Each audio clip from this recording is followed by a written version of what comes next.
You felt that like by keeping a paper, it helped you to clarify your thoughts? Yes. Good. Definitely. Good. What else? How did it go? You don't have to have positive. You could be like, I hated this part, it was hard. Yes, Sterling. I usually really don't like writing papers, but I thought it was really, I really liked learning about different ways to, like, learning how to format papers correctly. Oh, cool. Yeah. Okay. So that was really cool. Good. It wasn't too too tedious. I think indent here, two spaces here, do this here, and I think, oh, I hope you don't feel like every correction is me nitpicking. That's what I'm trying to do, is help it so that when you do have a teacher that's, you know, grading you, or maybe things are judged a little more harshly, you'll feel prepared for it. Yeah, I appreciated the nitpicking a little bit. The like that. nitpicking. I love That was totally, good. like Yeah. at public school you can't have a teacher edit your paper before it being submitted. And like my mom, she's not an English major like you are. And so I actually loved the edits you gave. Oh, good. Like it's good to have another person think about what I'm writing, like, oh, that actually didn't make sense. Yeah. It made so much sense in my head. Yeah. Kind of thing, you know. It's interesting, isn't it? Because you'll have like, you understand it and you write it out, and because you have the context of the whole thought, you're like, this makes sense. But sometimes when someone else is reading it, like I noticed several of you probably had feedback about, excuse you, Charlie, that's my whiny dog, he's a squeaky wheel. I had feedback about like in a paragraph where there were a lot of pronouns used in a row, and I'd highlight like he or them and be like, will you clarify who this is? Because you're fine to use pronouns, but once you're talking about 6 different characters and they're all pronouned, it gets a little tricky. So little things like that help to say is clear. Or I know a lot of you I highlighted and I said, you're saying something really cool here. Is there a way to say it more clearly? Yeah. Which helps. So in the editing process, when you get to, well, wherever you go in life, this isn't just a college thing, this is writing for life. Anytime you're having to write anything for any official thing, be it like a public speech, even a talk for church or whatever it is, it's really helpful to have a second set of eyes on it, just to be like, does this make sense? Is this cohesive? Did I repeat myself? When I go back, I'm the queen of redundancies, I'll just tell you right now, because I'll have a thought and it kind of swirls in my head, and I'll be like, thought, and then other stuff, and then back to the thought, and then other stuff, back to that. I'm like, oh my gosh, I said it 3 times in a paragraph. So it's really helpful to sometimes have things like that. The other thing that's super, super helpful is to read it out loud. Some of you, I said, read the sentence out loud and see if that makes sense to you. So that's a helpful trick. Other thoughts about writing paper, the process? So it was hard with the book. I was doing my quote journals and my summaries and everything. Yeah. But it wasn't until I actually had what I wanted to write about, like my thesis statement, Yes. that I realized what I should have been highlighting quotes-wise, like what it would have actually been helpful, and that was just so annoying, because I was like, I don't know what I want to write about till I read the book, and then I don't know, like, where everything is, Yeah. unless I'm reading the book. This is the nature of the beast, and this is why rereading is much more effective. Ideally, we would read a book in the class, we would just read it, and then you would write a thesis, and then we would reread the book, and you would write, you know, like you said, because then you're looking at things. When you reread a book, you'll find down the road, like when you come back to Bilbo, the Hobbit, at some point in your life, and you see luck mentioned in the first 2 pages, your brain will go like, oh yeah, you know, or you might see, because I wrote an interesting paper about, she was comparing Bilbo to the dragon, and she kind of was going back and forth, and she made some connections that I had never made before, like they both live in the ground, they both have quite a treasure. I mean, Bilbo's wealthy going into this thing, but then what do they do with that? What does that look like? Where Bilbo's generous, the dragon's not so much. And I laughed because she's like, and obviously there's a connection here, and I highlighted obviously, like, I was going to say, that was not obvious to you. So anyway, I don't remember where I was going with this, but so having reread the book, you would probably find even more of those connections, giving you more papers specifically. Hi, Laura. We're just kind of decompressing paper writing. If you guys have your papers to hand in, you can bring those up to me. I didn't put it in the plastic thing. Okay, you can put it right I now. put it in this thing. I have the tape, but I didn't like punch hole it, so. I knew. There you go. It's not as much as I Yeah, said. I put in so. I got a whole bunch right over there. You can make it so right now for you. So I just had a question mark, I know. and she was like, Get what? I got like Yeah, you can go ahead. It should look like this, hole punch and Yeah, in no, I was like, this book report cover. gauge like all my like marks, and I was like, okay, does that mark it? And then I like had to go over there, because it's like, Second one. Okay, we're just kind of debriefing the paper. Any other thoughts about how it went? yeah. I've already apologized to doing this to you guys on the play weekend. That was not on purpose. Jack is fine. So retarded. Okay. Martin's strategy. Good. Are you, do you feel like when you write another paper here in about a month, do you feel better prepared this time, like you have a better understanding of what it is? One of the things that I noticed repeatedly is that there was a lot of maybe lack of clarity on how to structure a paper, like how the thesis actually works and how you use that in the body and in the conclusion. So before we write our next paper, I'm going to make a more clear guide to help you kind of fill that out. I think most of us kind of weeded that out in the process. I kind of offered some tips here and there. Yeah, I just have a whole bunch of paper now. But I want to tell you, I'm really happy. Your rough drafts actually looked really, really good. I shouldn't say actually. I expected them to look really good. You're, like I said, the most important thing to me was that you had interesting ideas and that you had understood the book and understood the higher application of what you had read. Every single one of you nailed that. So that's what we're looking for. Let them finish up real quick, and then we're going to dive in. Any other final concluding thoughts about The Hobbit before we jump into our... Just like that, isn't it crazy? And just like that, we're moving on. You So it's said bittersweet. in your class you reread the book? Like in college you had to reread the book? No, ideally that's what we would do. For the very Oh. reasons that Cosette mentioned, when you reread a book, you will get so much more from it. And this is why I'm a huge advocate for rereading.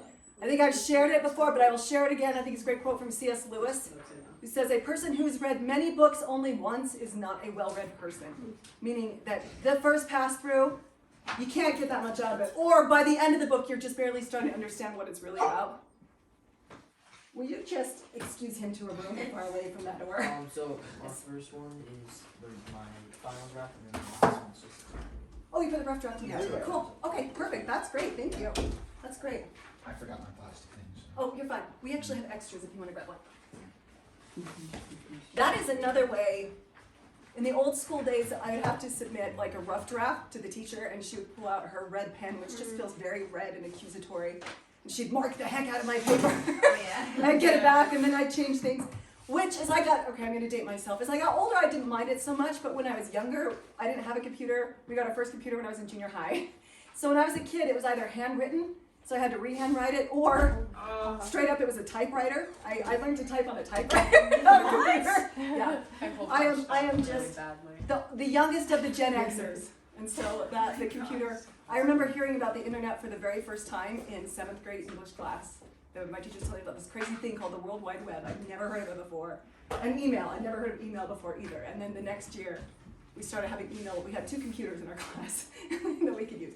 Anyway, different time. So, not so painful now because you can just reprint the whole thing. You don't have to rewrite it. But man, I think I have a permanent aversion to marking up people's papers directly because of that, which is why, rather than handing a rough draft and me marking it up, we did a digital one. I think it's easier to edit it that way too. What are you gonna do to our final papers? Mark them all up with red pen.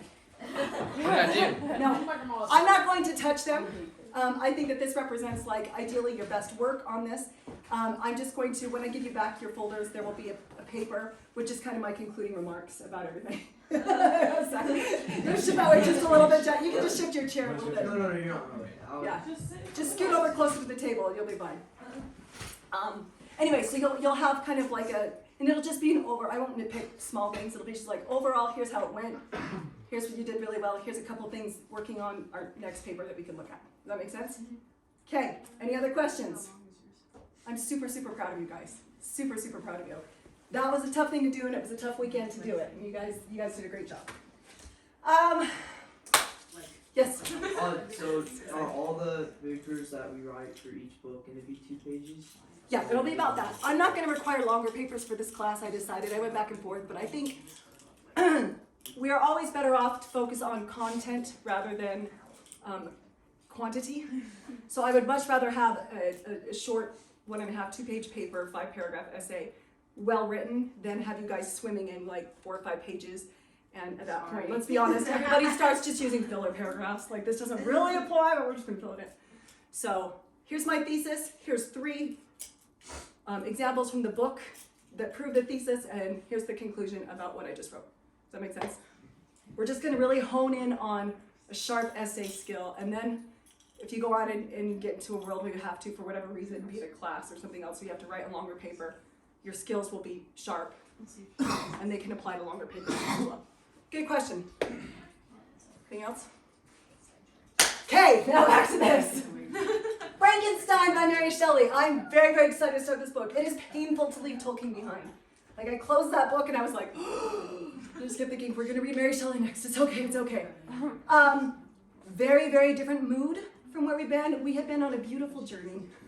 Okay, we're gonna go on a journey that's maybe less traditionally beautiful, but deeply profound. Frankenstein is not a long book. It's shorter than The Hobbit. So if that's encouraging, the bad news is because it's shorter, you'll be writing your paper sooner. Good news is because you just wrote a paper, I kind of did that on purpose, so you can take what you've applied and reapply it so it gets cemented in your head, hopefully. And then you have a really long break. Your last paper won't be due till the first week in May, okay? So Frankenstein is shorter than The Hobbit? it is. It's about 205 pages. It's, the language is maybe a little more dense. Okay. So you might have to read it a little more slowly, but it is shorter than The Hobbit. So hopefully that will help to encourage you. We're going to read it over the course of 3 weeks. It's a pretty quick read, but it is full of some really profound ideas. So let's talk about the book, because this is the craziest book, and it's really fun to talk about. I have to figure out where I put my, there it is. Also, I figured out how to integrate videos.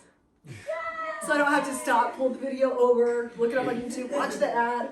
I'm very excited. I was like, I'm brilliant, it's alive. Which is not a thing, but we're gonna talk about that.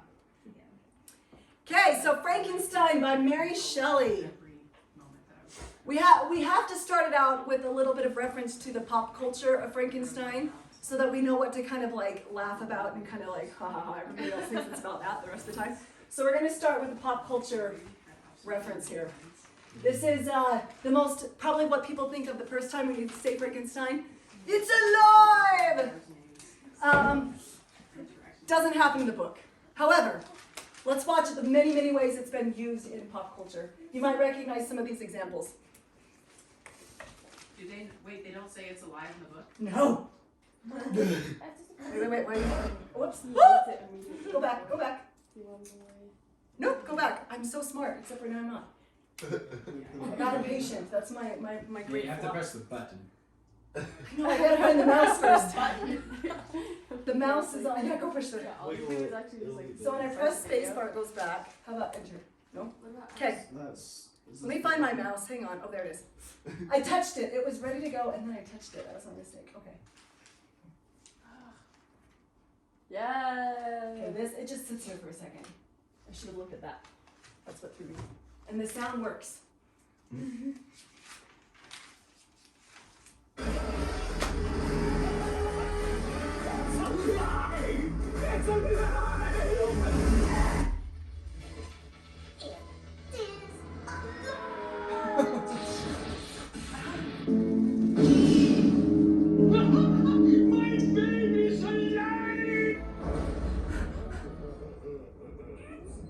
Shrek. She's alive! Alive! Bride of Frankenstein.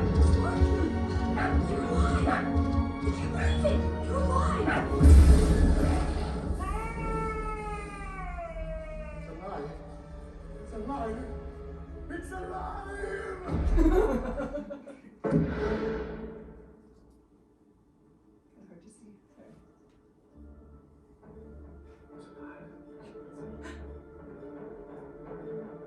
It's alive. Too wild or Willy Wonka. Alive! It's alive! It's alive! It's alive! It's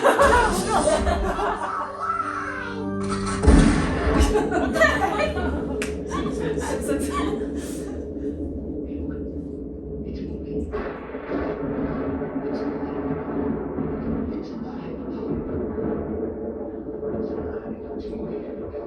It's alive! It's alive! It's alive! Oh, in the name of God! Now I know what it feels like to be God! Now I know what it feels like to be God.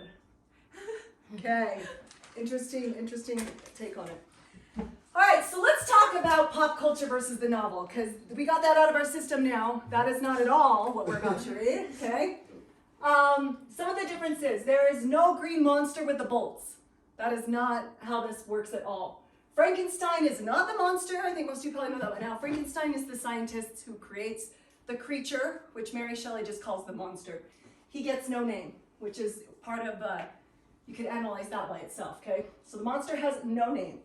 I'm going to try to say Victor whenever I refer to Frankenstein for the first little while, so it's not confusing, because sometimes we think monster, but it's Victor Frankenstein. The monster doesn't stumble around like this. He's actually like crazy athletic, like up on the race line against the high boys, he would cream them. He's very, very athletic. He can like string straight up mountain walls. He's an athletic dude, okay? And that's important to the story. So it's a very different kind of creature. There is no Igor, sorry to disappoint. There is no master, the hunchback. No guy like that. Victor Frankenstein, while perhaps a mad scientist in a philosophical sense, is actually a pretty normal guy, at least compared to what we just witnessed in those video clips. And then the novel is less focused on horror, and it's more focused about complex social relationships and philosophy. So this is what we call a Gothic novel, and Gothic has come to mean something very different. When we talk about Gothic, we're not talking about like Stephen King. That would be considered Gothic horror. A Gothic novel in the traditional sense came about, this could be considered the precursor to Gothic novels, is anything to do with the supernatural, okay? So supernatural meaning not natural. It's supernatural, okay? So this is what we call a Gothic novel. He is, obviously, there are things that are true. He has to assemble a body using some kind of parts. The body comes to life. There are things that could be considered, kind of horrible to think about, or the horror genre. But the book is not graphic about this. This is not a book that's going to creep the living daylights out of you. It's not gross. It's not, for the most part, it's not gross. A couple of caveats in there. But I was very surprised. The first time I read this, I was like, this is not my thing. I don't want to read it. Ended up being one of my very favorite books of all time. Like, absolutely love it. It's absolutely fascinating. It's a short book full of really interesting philosophical and social ideas, okay? Very applicable to our day and age, and we're going to talk about that as we go along. So let's dive in. This is Mary Shelley, her stunning portrait here. And all I can say is buckle up, my friends. Buckle up, because when we talked about Tolkien, Tolkien's life matches his story, kind of a warm, heroic setting, okay? Mary Shelley's life was crazy, and her story kind of reflects that a little bit. Artists are inspired by what they know, and that's very much the case with Mary Shelley. So we're going to talk about her life. She lived during the Romantic era, and I'll just tell you the Romantic era was a time of chaotic moral, okay? So let's dive in on that. Oops, sorry. I need to find my mouse again, that I'm splitting between two scenes. I've cut off my text. Okay, so let's talk about her. So a lot of times artists come out of kind of obscure places. That's not the case with Mary Shelley. Her parents were both very well-known writers, authors, and philosophers. This is her father, William Godwin. You see the family resemblance there, though? A little bit. He was a social philosopher, a political journalist, an anarchist, and a religious dissenter and an atheist, which at this time in England is like scandalous, okay? Because England is very deeply religious at this time, so we start seeing atheist movement come in at this time, which is important to, as we read the novel, understanding that, okay? His best-known literary work, very catchy title here, An Enquiry Concerning Political Justice and Its Influence on General Virtue and Happiness. If any of you sent me a paper with that title, I'd highlight it and be like, dude, no, fix that, fix that. But that's his well-known book, written in 1793. Mary's mother, now this gets confusing, there are three different Marys, okay? There's three different Marys we're going to talk about. Mary Wollstonecraft is the mother of Mary Shelley.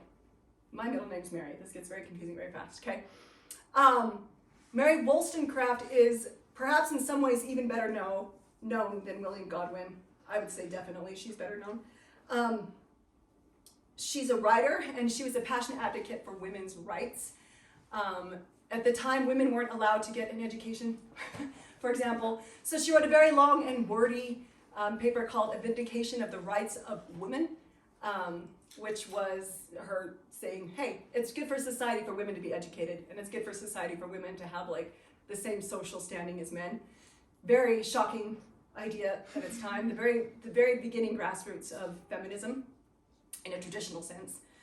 The Vindication of the Rights of Women was kind of her snarky response to another article written called The Vindication of the Rights of Man, written by Thomas Paine. It was talking about social justice, and then she came out and wrote this, which, as a writer, I appreciate her humorous here.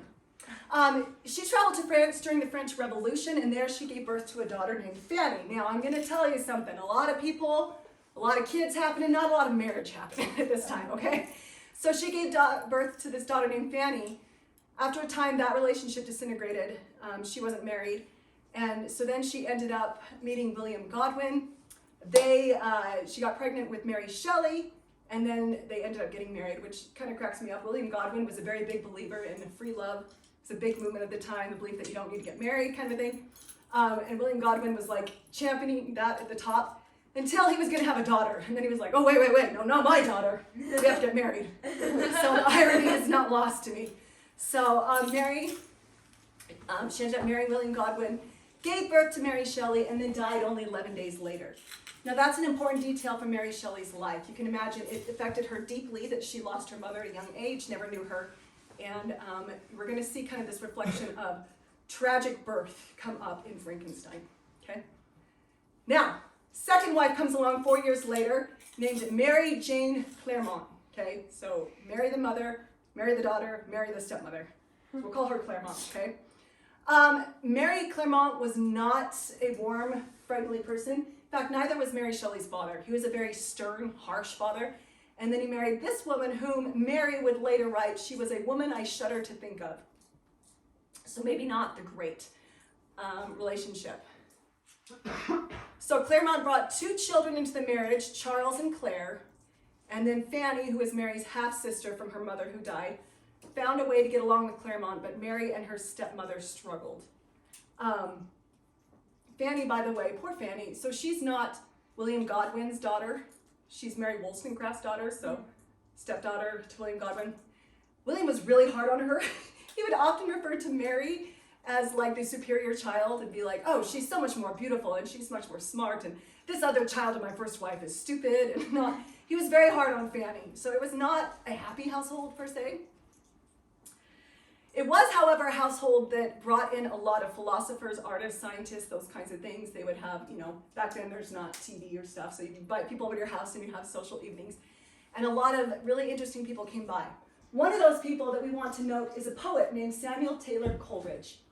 And his best known work is The Rime of the Ancient Mariner, which I'm sure you all know and love by heart at this point. It's silent. Everyone's like, am I supposed to know that? No, you're not. Most people aren't very familiar with Coleridge unless you're English major and had to write big papers on him. Like I did, I wouldn't recommend it. But he did. He has this poem called Rime of the Ancient Mariner, which is an important poem for us to note because Mary Shelley uses it like not subtly, directly in context in the book. I don't think we're gonna have time today to get to it, so next week when we come back, we're gonna watch a video and kind of learn more about the story of it, but watch for it. You'll see it there in volume 1, okay? When someone talks about hanging a dead seagull around their neck, that's the poem, okay? William Godwin's, I already told you all this. So one night, Mary had been sent to bed, but heard that Coleridge was going to recite his famous eerie poem, The Rime of the Ancient Mariner, and wanted so much to hear the poem that she hid behind the sofa with Fanny to listen. For the rest of her life, Mary would remember this night and the spine-tingling tale of a ship full of ghosts. If we had more time to spend on this book, we would read this poem first.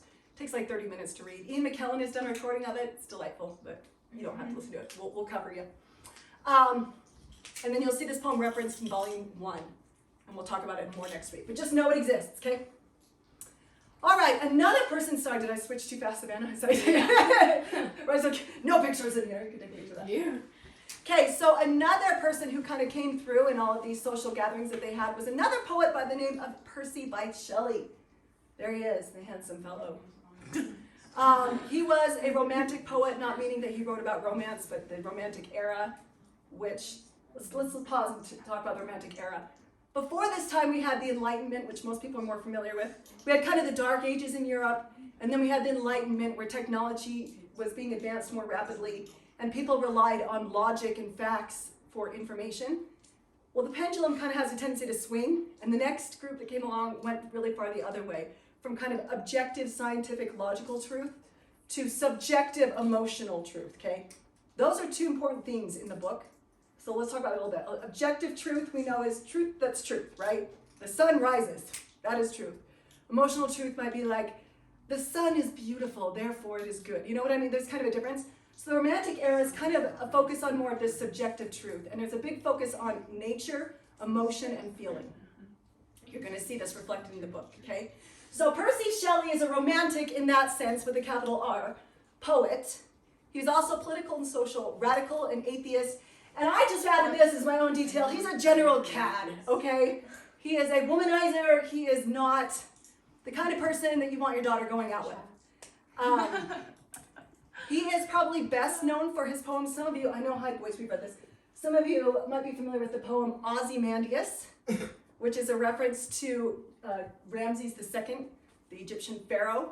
It's a reference to, in Egypt, there is an old statue that has deteriorated over time of Ramses, and all that's left is basically like his calves down to his feet, and then the head has fallen over, and then the whole rest of the thing is gone. But there's a plaque on it that says, "My name is Ozymandias, King of Kings. Look on my works, ye mighty, and despair." So the poem is kind of talks about the fleeting nature of power, the fall of an empire, how time kind of erodes all things. It's an interesting poem, and it is not 30 minutes long. It's a short poem. But that's Percy Shelley. So at the time that he came through, he was a married man, but apparently that didn't matter too much, because after spending a couple of years in Scotland, due to her father sending her away to get out of the house because there's, conflict of emotions, Mary returns home and promptly runs away with Percy Shelley. Mary was only 16, Percy 21, and then her younger stepsister Claire decides to leave with them. Mary's family is left horrified because at the time Percy Shelley was not only married, but his wife, who I assume that's her in this depiction, is pregnant with their second child. So, general cad, that's where that comes from. Mary's family is understandably horrified and is very upset about what happened. So they run off and kind of go into hiding for a while. While traveling through Europe together, Mary and Percy took a boat down a river in Germany, and the boat tied up near a ruined castle called Castle Frankenstein, and this is the actual castle. It's nice and creepy, gives off the right vibe, right? And so we can't help but assume that Mary was struck by the castle and the name, and it stuck with her, gave her inspiration for her future novel. Okay, guys, this is where it gets really weird. This dude is Lord Byron. Some of you probably heard of Lord Byron. He's another poet. He's a much more famous poet than the others. In fact, at this point, he's the most famous poet in the world. Percy and Mary eventually found their way to Switzerland, where they stayed with Byron, who had a lot of empathy for them and their situation. At this point, things had gotten a little complicated because Fanny, Mary's older half-sister, and Percy Shelley's wife had both committed suicide. And so the scandal of their love affair was like basically wrecking lives left and right. And so they went into hiding. Lord Byron, I know. Her life is as crazy as the book, maybe more so. And Lord Byron had a lot of empathy for them because he too was maybe a man who had a high rate love affair rotation. Let's put it that way.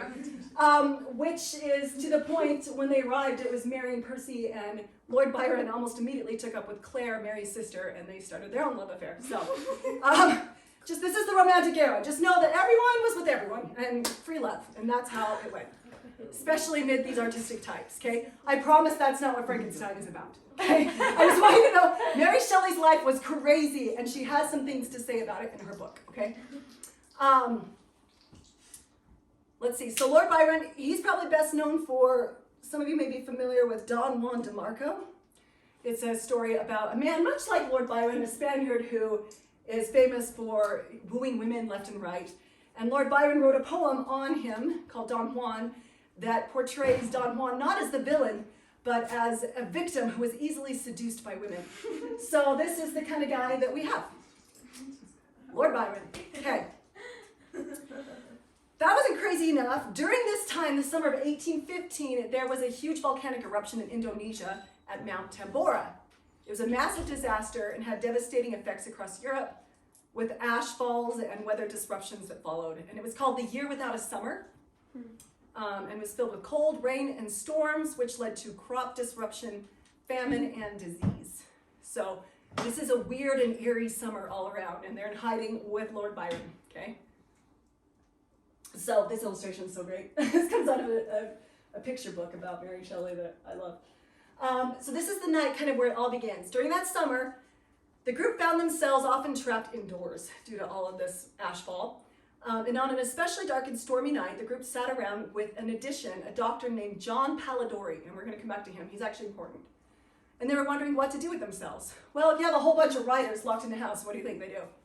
Right. Lord Byron issued a challenge. He said, let's see who can come up with the best ghost story. It's such a weird, creepy summer. Let's all write the best ghost, or write a ghost story, and then we'll see who can do the best job. So at this time, Mary Shelley's 18 years old.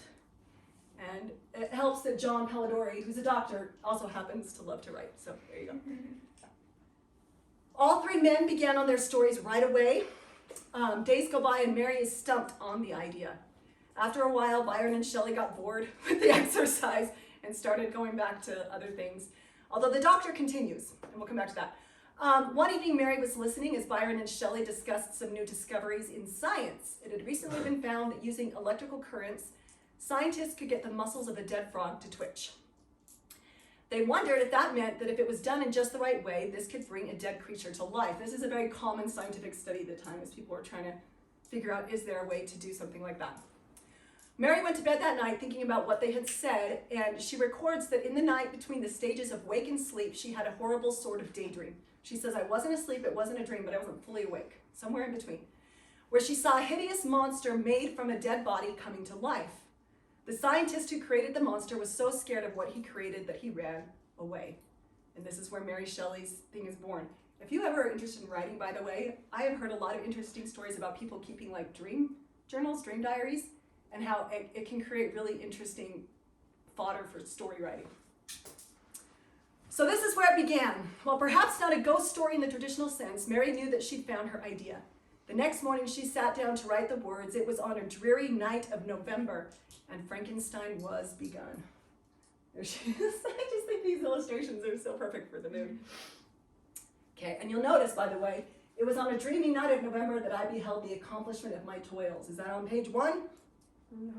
Okay, so bear with me here. We're going to talk about it a little bit and why that is.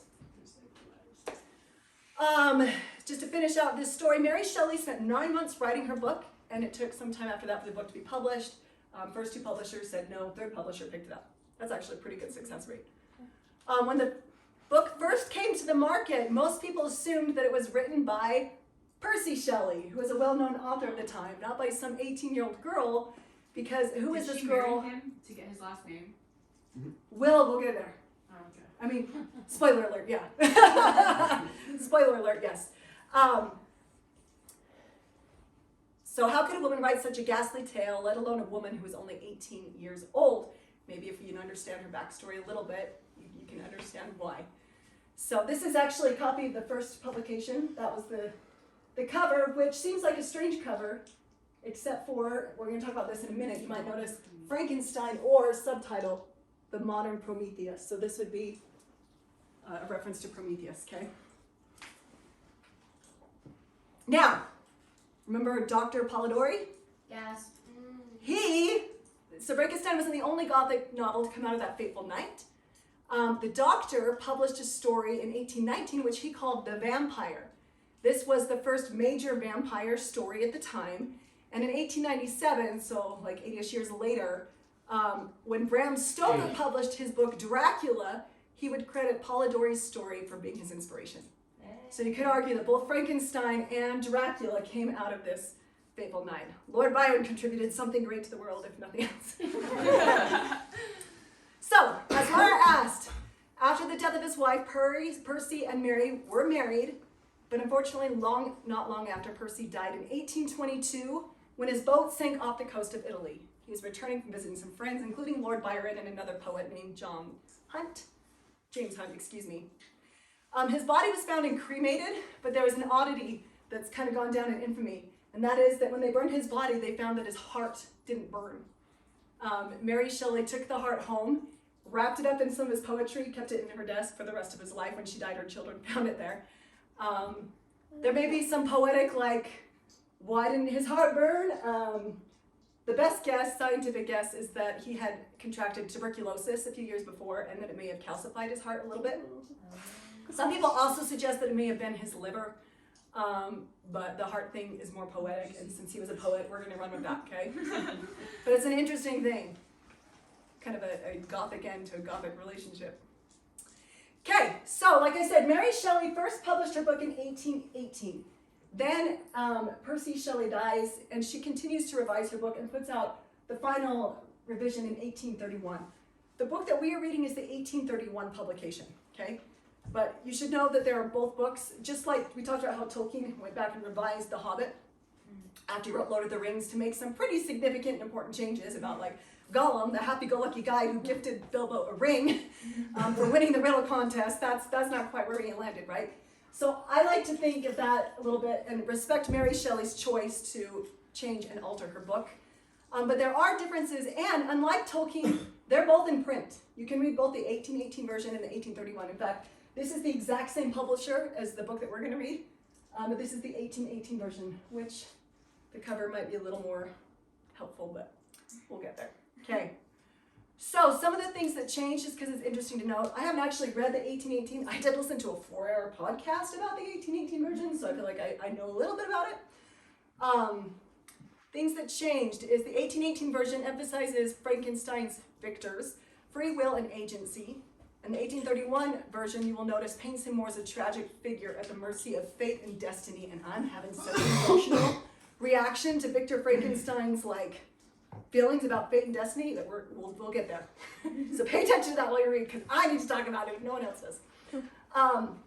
Other things changed, like the portrayal of family, and the fact that in the first edition, Elizabeth is Victor's cousin. Spoiler alert, they marry, but that you learn about that early on in the book, so it's not a big spoiler, I promise, okay? They marry. In 1831, Mary decides that they shouldn't be cousins anymore. This is a reflection of the changing times. When Mary Shelley's a young girl, it's very common for people to marry their cousins. By this point, she's getting older, and people are going, you know, that's probably sketch. Let's maybe not do that anymore. And so she changes her book to reflect that kind of cultural shift. She also seems to be more critical of the character Victor Frankenstein in the second version. And there were some minor grammatical changes. I don't think you could ever go back and edit anything you wrote ever and not make grammatical changes, because it's hard to be perfect. Okay, so, okay, I didn't start automatically. So, as we talked about, Mary Shelley subtitled her book, The Modern Prometheus. This is an important detail and was done with intention. So we're going to take a moment to review the Greek myth of Prometheus on this fun little video. And I want you to ask yourself, as you're reading the book, ask yourself why she wanted to give this subtitle to her work, okay? I have a sheet that I'm going to hand out to you. I forgot to do that, but we're going to make sure we do that. Along with your books, that has a couple of columns. One of them is literary references in the book, and in the second column you can write either the quote or a summary of what that is. Just, Mary Shelley uses literature in her book a lot, and not in a subtle way. Like I said, The Rime of the Ancient Mariner, she uses directly. Prometheus, she uses directly. Paradise Lost, she's going to use. There's going to be a lot of things where it's like, and then they picked up the physical book and read it in the story. Like, she's not being subtle about it at all, okay? So let's go ahead and watch this myth of Prometheus, and then if you want to, when you go home today or later, you can write that on your sheet. Or if we have time at the end of class, you can fill that out on your sheet and kind of summarize what this is and why it might be important to the reading of Frankenstein. Okay, enough words.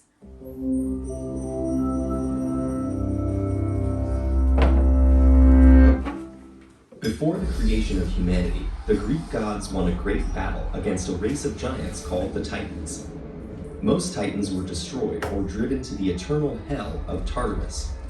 But the Titan Prometheus, whose name means foresight, persuaded his brother Epimetheus to fight with him on the side of the gods. As thanks, Zeus entrusted the brothers with the task of creating all living things. Epimetheus was to distribute the gifts of the gods among the creatures. To some he gave flight, to others the ability to move through water or race through grass. He gave the beasts glittering scales, soft fur, and sharp claws. Meanwhile, Prometheus shaped the first humans out of mud. He formed them in the image of the gods, but Zeus decreed they were to remain mortal and worship the inhabitants of Mount Olympus from below. Zeus deemed humans subservient creatures, vulnerable to the elements and dependent on the gods for protection. However, Prometheus envisioned his crude creations with a greater purpose. So when Zeus asked him to decide how sacrifices would be made, the wily Prometheus planned a trick that would give humans some advantage. He killed a bull and divided it into 2 parts to present to Zeus. On one side, he concealed the succulent flesh and skin under the unappealing belly of the animal. On the other, he hid the bones under a thick layer of fat. When Zeus chose the seemingly best portion for himself, he was outraged at Prometheus's deception. Fuming, Zeus forbade the use of fire on Earth, whether to cook meat or for any other purpose. But Prometheus refused to see his creations denied this resource. And so he scaled Mount Olympus to steal fire from the workshop of Hephaestus and Athena. He hid the flames in a hollow fennel stalk and brought it safely down to the people. This gave them the power to harness nature for their own benefit and ultimately dominate the natural order. With fire, humans could care for themselves with food and warmth, but they could also forge weapons and wage war. Prometheus's flames acted as a catalyst for the rapid progression of civilization. When Zeus looked down at this scene, he realized what had happened. Prometheus had once again wounded his pride and subverted his authority. Furious, Zeus imposed a brutal punishment. Prometheus was to be chained to a cliff for eternity. Each day, he would be visited by a vulture who would tear out his liver, and each night his liver would grow back to be attacked again in the morning. Although Prometheus remained in perpetual agony, he never expressed regret at his act of rebellion. His resilience in the face of oppression made him a beloved figure in mythology. He was also celebrated for his mischievous and inquisitive spirit, and for the knowledge, progress, and power he brought to human hands. He's also a recurring figure in art and literature. In Percy Bysshe Shelley's lyrical drama Prometheus Unbound, the author imagines Prometheus as a romantic hero who escapes and continues to spread empathy and knowledge. Of his protagonist, Shelley wrote, "Prometheus is the type of the highest perfection of moral and intellectual nature, impelled by the purest and the truest motives to the best and noblest ends." His wife Mary envisaged Prometheus as a more cautionary figure, and subtitled her novel Frankenstein, "The Modern Prometheus." This suggests the damage of corrupting the natural order, and remains relevant to the ethical questions surrounding science and technology today. As hero, rebel, or trickster, Prometheus remains a symbol of our capacity to capture the powers of nature. And ultimately, he reminds us of the potential of individual acts to ignite the world. TED Ed is a nonprofit. Okay, well, there you go. We'll come back to that in a second. We're coming back to it? Oh yeah, Ricky. We're coming back to it. Okay, so Prometheus, summarized. The gods take away fire. Zeus takes away fire from people. Prometheus tricks Zeus, gives the people fire, basically circumventing the gods' power. Yeah. So the husband wrote on him too? Yes, Percy Shelley. Yeah, good question. Percy Shelley, Mary Shelley, both wrote about him, but very different kind of perspectives about. So Prometheus in general kind of was like on trend at this time in the Romantic era as a character, and people were kind of looking at and analyzing that a little bit more. It's like we have different trends that come through nowadays. I don't know what the big trends are now, but anyway. So yeah, they both kind of addressed it and wrote about it, and obviously would have talked about Prometheus in their home and things. So she had that in mind when she wrote about this. So he steals fire from the gods, and his punishment, he's tied up and gets basically his liver eaten out every day by birds, right? This is an important context when we think about Frankenstein, where someone's going to kind of play God, as it were, and bring something to life, right? And what does that mean? What consequences are had for kind of usurping nature that man was never meant to have? Does that make sense? And we'll talk about that a lot as we go through the book. Okay, we got to leave soon. Let's talk about the book. Okay, I'm just warning you right now. I'm going to hand out your books. This is my book from like 20 years ago. Okay, which is a clipped up of that painting I just showed you. We're going to talk about that painting and why it's on the cover. I didn't choose this because of the cover. This is by far, in my opinion, the best version to read of this book. It has the best footnotes. It's the 1831 version and it's the Penguin version, which they do a really good job. Unfortunately, some editor at Penguin decided, let's zoom out even more. So this is the book you're going to get today. So I'm just telling you, if it's uncomfortable to be at the dentist office holding a book like this and people are going like, what are they reading? I've also, to be cheeky as it were, I've got little Frankenstein green monsters. Yes, see what I did there? I've got Frankenstein green monster stickers that you can use to place strategically wherever and however you want. You can cover the whole thing if you want. You cover just that. This is your book to keep and have forever. You can make it your own. This is classical art. Okay, we're not all this nudity. This is classical art. This is a Greek mythology picture. Okay. That being said, if you don't want, a full moon on the cover, we got you. Okay. So we've got these books, and Savannah, I just want to make sure you don't leave without it, so I'm going to hand you yours right now. Perfect. Do that with this book. Okay. So bookmark that, and then I also make sure you have your papers here.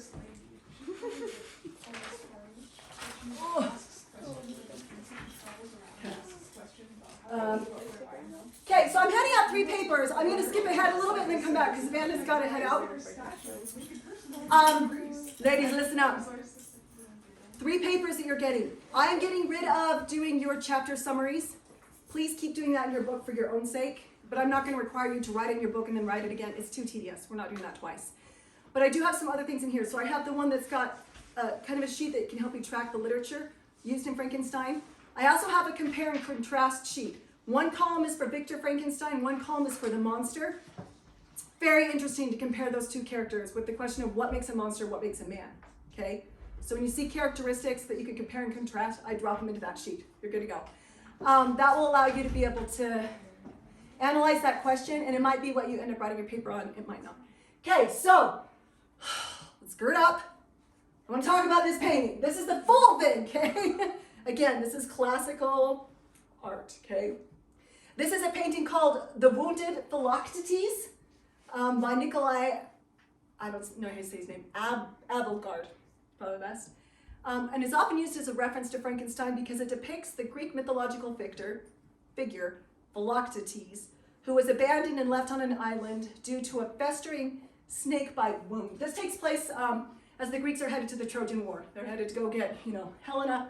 They're off, and he gets bit by a snake. It's apparently pretty gross and smelly, and they think he's going to die anyway, so they abandon him on this island and go. This can be compared as a visual representation to the monster's isolation, suffering, and rejection from society. A creature physically wounded and ostracized, okay? So I just want you to understand, that's what's on the cover of your book. It's also, like there's a small full version just like this on the back of your book. Goes out, and then Eleanor. Just something cool. Yeah. From an art class thing that I heard is that there's a really famous picture of Lucifer where I think it's in the Sistine Chapel maybe, where it's called the fallen angel pose. Okay. And he's making that expression, so anytime you see someone making that expression, it's a reference to the fallen angel. Interesting. Which makes sense because he's bit by a snake on his heel, right? Which, if we go to the Adamic story, Adam and Eve, that's exactly what happens, which ties into Frankenstein, which uses the thief. Thank you, Cosette. That is awesome. That's a great tie-in. Eleanor. I was just gonna ask, Mary Shelley didn't choose this picture, did she? No, yeah, this is not a Mary Shelley thing. This is strictly I'm just explaining, this is why it's on the cover of your book. And in modern day, it's kind of become a synonymous symbol of the book too. These 2 stories are parallel. So this is not a Mary Shelley reading, this is kind of a modern interpretation. A second Greek myth that could go with the book for your consideration. Good question. Any other questions before we move on to less nudity here? Okay. All right, let's go briefly over the structure of the book. A lot of people get reading this book and they're turned upside down immediately because it does not start out like this book should start out, at least not the way we expect it to. Okay. The book begins with a sort of side character named Robert Walton, and he's writing sisters to his sister Margaret. So the first 4 chapters are 4 letters from Robert to Margaret. Robert is a young man who's become a captain of a ship sent on a mission to explore the North Pole. Robert has great ambitions and hopes to become a man worthy of admiration and praise. While traveling the Arctic, he sees a strange and large man go by on a dog sled. The next day, he sees a different man come by on a dog sled team who is sick and weak. The second man is brought on board and introduces himself as Victor Frankenstein. Again, I don't want to give spoilers. This is like the first few chapters in the book, and it just helps it when you're like, this has nothing to do with the book. And some people get so bogged down in it that they never make far. So this is just explain the first 4 letters in the book. Victor and Robert become friends, and Victor begins to tell Robert his tale of how he came to be in the Arctic. Robert is then relaying Victor's story, so it sort of becomes a story within a story, to his sister. So when you see the narrator commenting, it's Robert Walton, not Mary Shelley. So in Tolkien's book, The Hobbit, we spend a lot of time hearing like Tolkien pops in and he's like, but here's this little side joke or this little side story. I'm going to break the tension here, right? Some of that kind of happens in this book, not so humorously. And when it's happening, just know it's Robert Walton, the character. So it's Mary Shelley speaking through Robert Walton, relaying Victor's story. Sometimes first person Victor's story. Okay? It's like Inception in a book. Okay? Let's see. The book is written in 3 volumes. We'll be reading 1 volume per week. So like I said, 3 weeks total. So you're going to read volume 1 this week. Good to know, Robert Walton is lonely and longs for a friend. You're going to see a lot of parallels between Robert Walton and Victor Frankenstein, and that there's purpose to that. So pay attention to him. He's a side character. He's only exists for a small portion of the book, but pay attention to it, okay? All right, speaking of characters, this doesn't give any real big giveaways either, but one of the hard things too that people get bogged down when they first start the story is there's a lot of characters and they're kind of all introduced all at once, okay? There aren't a lot of characters beyond this list. Those that come later, and they're separated geographically, so it'll make more sense, okay? So let's go over it. We have Robert Walton, like I said. So it starts off with a guy who has nothing to do with the story, who's Frankenstein is telling his story to Robert Walton, okay? And then we have Victor Frankenstein, the scientist, not the monster, we've made that clear. Then we have William Frankenstein. Now remember Mary Shelley's life? Her father remarried Mary Claremont. The thing I didn't tell you is Mary Claremont was like super young. She's like 18 years younger than him. So when they got married, they kind of went into isolation and kind of went out of society for a while. Mary Shelley's dad? Dad. When he married his second wife after her mom died. Kind of like how Yes. Mary Shelley ended up marrying a guy going into isolation. Yeah, into isolation. He was much closer to her age, but yeah, similar thing. But you're going to see that reflected here because we have Victor Frankenstein. This is his father, Alphonse. His mother dies very, very young, when he's very young, okay? Similar to Mary Shelley. Alphonse remarries this Caroline Frankenstein. She's about 18 years younger than him, something like, I can't remember the exact, about that same age gap, okay? And then they have William Frankenstein. So this is Victor Frankenstein's half-brother, much younger half-brother William, okay? Then we have Henry Clerval. This is Frankenstein's best friend, okay? Pay attention to Henry Clerval. You could compare, just like you compare Victor Frankenstein and the monster, you could compare Victor Frankenstein and Henry Clerval. This is a case of opposites attract sort of a thing, this friendship, okay? And then, like I already gave it away, but I promise it's given away right away before when they're young children, but she's his intended. We have Elizabeth Labenza, who is adopted by the family. So she sort of is like a family member, but not. She was a cousin originally, like we said in the first novel, but by this novel, she's just like the daughter of a friend who dies, okay?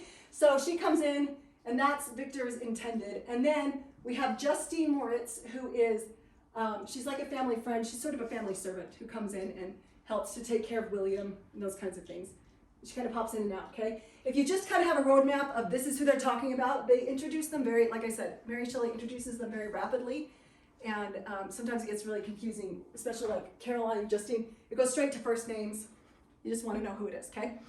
So, we're going to come back to this later, by the way. I deleted a bunch of stuff from this, like all the giveaways are deleted. We're going to come back in a few chapters and look at a different roadmap of how all the characters are now interwoven. It's going to be so good. Okay. And then, of course, we have the monster, who doesn't look like that, but that's okay. Okay, things to watch for in this book. There are a lot of things. It's, like I said, 200 pages, a lot of things. This is not an extensive list. But watch for ambition, justice, innocence, nature, the natural world, Adam and the fall, isolation, love, prejudice, revenge, family responsibilities, fate versus free will would be a big one, science and exploration. And yeah, I'll stand if you guys want to take a picture of that. Miss Holly, can I have my bookmark to write those things off? Yes. I just didn't want to hand out the books at the beginning without being able to like explain myself. You're like, here you go, also. We'll talk about it. Okay. And then of course one of the primary ways that people tend to read this book, I don't even know if it's the strongest way, but it's an interesting way, is what is it to be a monster versus a man, and who is the monster and when? If you remember when we talked about archetype, monsters represent inner passions, desires, anger, rage, inner things in the human side that is maybe monstrous. Does that make sense? So now we have Victor and we have his monster. Okay. You guys another minute on that? Good. Like I said, this is not extensive list, but that kind of gives you an idea of just a few of the things we can talk about. Okay. I want to show, we have just a few minutes left. Yes, we do. We have time for this. Okay. This is kind of a fun video. It's going to kind of recap a lot of things we talked about, and then it gives a little more information about both the book and Mary Shelley. That's kind of a fun video. So we're going to watch that, and then we'll hand out your materials, okay?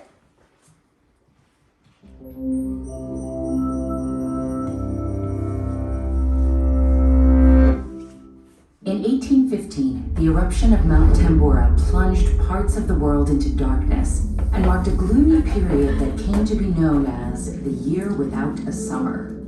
So when Mary and Percy Shelley arrived at the house of Lord Byron on Lake Geneva, their vacation was mostly spent indoors. For amusement, Byron proposed a challenge to his literary companions. Who could write the most chilling ghost story? This sparked an idea in 18-year-old Mary. Over the next few months, she would craft the story of Frankenstein. Popular depictions may evoke a green and groaning figure, but that's not Mary Shelley's monster. In fact, in the book, Frankenstein refers to the nameless monster's maker, Dr. Victor Frankenstein. So tense is the struggle between creator and creature that the two have merged in our collective imagination. Before you read or reread the original text, there are several other things that are helpful to know about Frankenstein and how it came to assume its multiple meanings. The book traces Dr. Frankenstein's futile quest to impart and sustain life.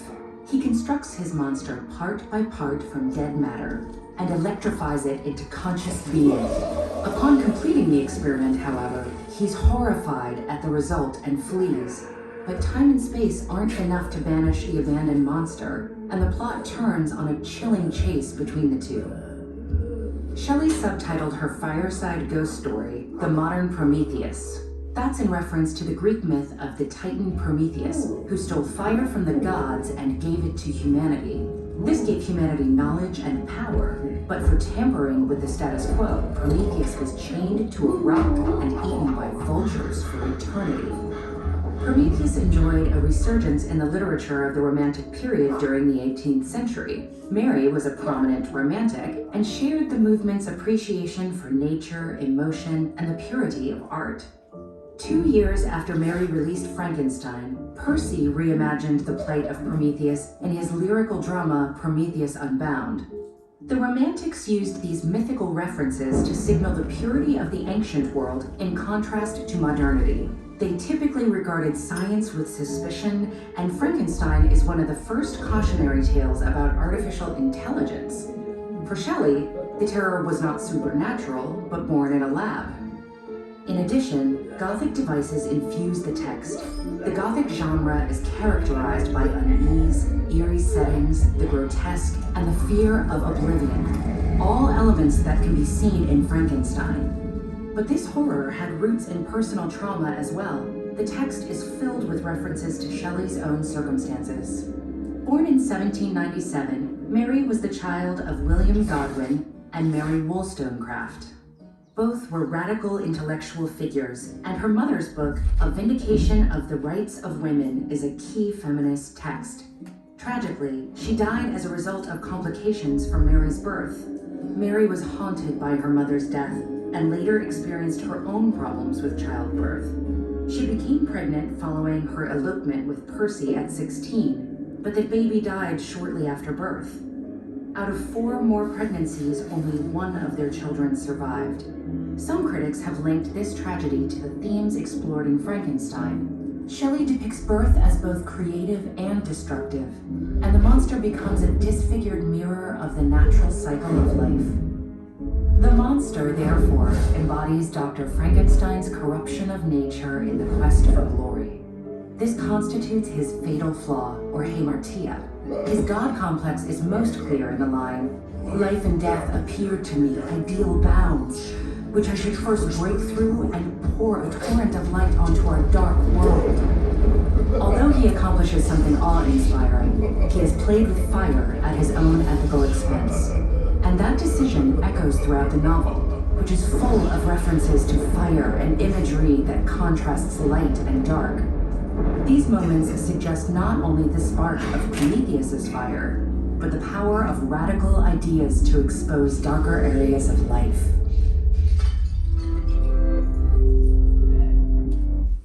Okay, whoop, that's next week. No previews. Okay. Okay, so hopefully you feel well prepared to dive into this book. You know what to expect, you know how it's kind of set up, who the main characters are, and you'll be set. So I'm going to hand these out. These, by the way, these stickers are so goofy. They made me so happy when I found them.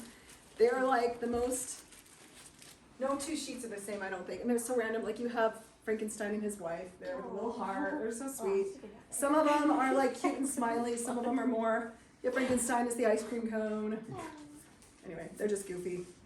Some of them are more like here, where you've got like Frankenstein as Santa, you know, typical things. Anyway, so I have these here. You guys are welcome to grab a sheet. I'm gonna set this stuff up here. So here's what I want you to do. Go through, you should grab each one of these. This, by the way, this middle one is 3 sheets. That's why they're stacked that way, so make sure you grab all 3 sheets. This is your quote journals, and then you have your comparison chart, and then you have your literature chart. So make sure you grab all those, and then you'll come up here and you're gonna grab a book, bookmark, and some stickers. If you don't want to cover your book with stickers, you can just take stickers and you can do that as well. And like I said, this week your assignment is to read volume 1. That's through page 90, but you start on page 15. That helps. Okay. Miss Holly, did Savannah get 1 or 3 pages of the middle? I don't know. Did she